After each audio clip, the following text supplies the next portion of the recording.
Greetings, pet lovers. Bridget here with First Street Pets.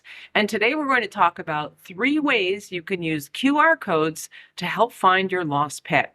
Since writing my first article about QR codes, does your dog need a QR code ID tag? I've become somewhat obsessed with them. And I have been going down a rabbit hole of research and understanding how they work, what their purpose is, and how we can use that technology to benefit pet owners and pet lovers. QR codes are everywhere you look today, on billboards, at the bus stop, on flyers, even on TV. According to a study by Insider Intelligence, by the year 2025, smartphones will be scanning almost 100 million QR codes per year. With that kind of crowdsourcing ability, I realize that this tool can be very helpful in finding a lost pet. So what is a QR code? The QR code, or quick response code, was created in Japan, originally for the automotive industry. Since then, it has been used for everything from websites to airline tickets. Basically, the user scans it, as I'm sure you're familiar with, and is provided with information. Today, I'm going to talk about 3 ways that information can help you find your lost dog or cat. Number 1, the QR code can be used to save your contact information via a V-card into the user's phone. Now, the V-card is the modern equivalent of those little tabs that you used to tear off of the flyers with the phone number, whether it was for a lost dog or someone selling a piece of furniture. In that V-card file, you can include your name. You don't have to use your full name if you don't want to. You can put something like Mary missing Trixie. And then in the rest of the file, you can put some information in the notes, Black Lab, last seen 2nd and Broadway. You can also include your email and a website if you have set up a website for your lost pet. When the user scans your QR code, they will be given all this information and they can save it in their phone. Should they see your pet at some time in the future, they will have your contact info right there at hand. Number 2, QR codes can be used to share a PDF file. So the user can scan the QR code and save the actual file that they are looking at. So you don't have to necessarily hand out the flyers. The user can scan it and just download the flyer onto their phone or other mobile device.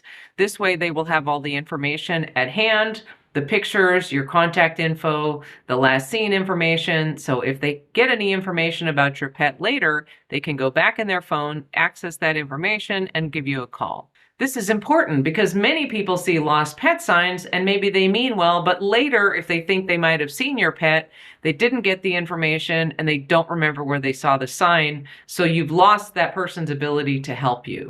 Number 3, a QR code can take the user to a website. So as mentioned in Finding a Pet Lost for a Long Time, you can actually create a website for your lost pet. There are many free and easy, what they call WYSIWYG, what you see is what you get, website builders online, and these are great tools to use for creating a website to find a lost pet. If you're wondering whose tail that was, it's Tommy. As I mentioned, these free website builders, which I will link in the written description, are easy to use, and you just enter text and pictures and away you go. Many of them have a blog feature, which is helpful because you can kind of provide updates so that the website seems up to date. You can note any sightings or any additional steps you've taken. You can invite viewers of the website to contact you with any advice that they may have. So this can help people engaged and realizing that the search is still currently active. So where do you get a QR code? How do you create it? Well, it's very simple. Just go online and search for free QR code generator. There's about 1 million of them out there. So you'll want to pick one that is easy to use and that is free, unless you want to pay for the pro services and additional features that you can get on these codes. For creating what's called a static QR code that just goes to one place, those are generally free. Be aware that a lot of these sites want to get your information, like your email or that they actually do want payment. So make sure if it says free, there's actually a free option and not just a free trial period. And if they ask for your credit card information, just click away and look for another one. Unless you really want to pay for those extra services, you probably don't need them in this case. When you use the generator, you will set up an account one way or the other, whether with your email or through Google or whatever way they have you sign up for an account. Then you will be prompted to pick which type of QR code you want. So from there, you can select vCard, PDF, or website. There'll be a lot of other options, but those probably aren't relevant to you looking for your lost pet. Once you've selected which type of code you want to create, you will simply follow the steps to enter the information, upload the PDF, enter your URL or whatever, and voila, now you have your very own QR code to use as you wish. Some of these generators have pro features that are pretty cool. Some may be for a charge, but I have found some that have these things for free. These extra features will allow you to add color and some more design elements to your QR code, so it's not just the black and white checkerboard square that you're used to seeing. One of the neat things that may be helpful for you is the ability to add a picture. Now, it usually says a logo because this is called like a branded QR code. But you can upload a picture of your pet and some text that will actually appear in the middle of the QR code. So I think that's kind of cool. It will attract attention to the code and perhaps make the user more likely to scan it and want to help you in your search. Okay, so now you have your QR code. Where will you use it? Well, basically in any of the materials that you will already be using to find your lost pet. On signs, on flyers, on postcards or other mailers that you may be doing, other kinds of handouts. You can include the QR code, just upload it in your design when you are creating these things, whether you're printing them yourself at home or going through one of the online printers. I will link some of that in the description. There are some great websites that offer totally free and easy lost pet signs that you can print right from your computer. You can also print stickers, which are pretty cool.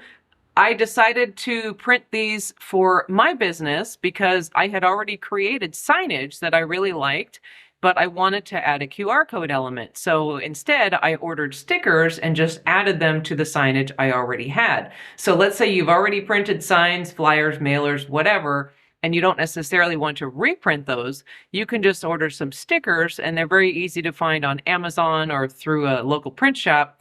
Print those up and then just stick them onto the materials you already have to add that QR code element. One last thing to add, you can also use a QR code to raise money. Venmo and the other payment apps that you may be using usually have a QR code that you can use when you take payments. I do this, I have an account for my business because some people like to pay that way. So I just show them the QR code on my phone, they scan it, and boom, there's my payment. The reason I bring this up last is because generally you're looking for strangers in the neighborhood in your community to help you, and most people you don't know probably don't want to give you money. But this type of QR code can be helpful if you're trying to raise funds. Let's say you want to hire a pet detective. You want to actually pay someone to help you in your search, or you need to get some more money together to purchase materials like flyers or signage.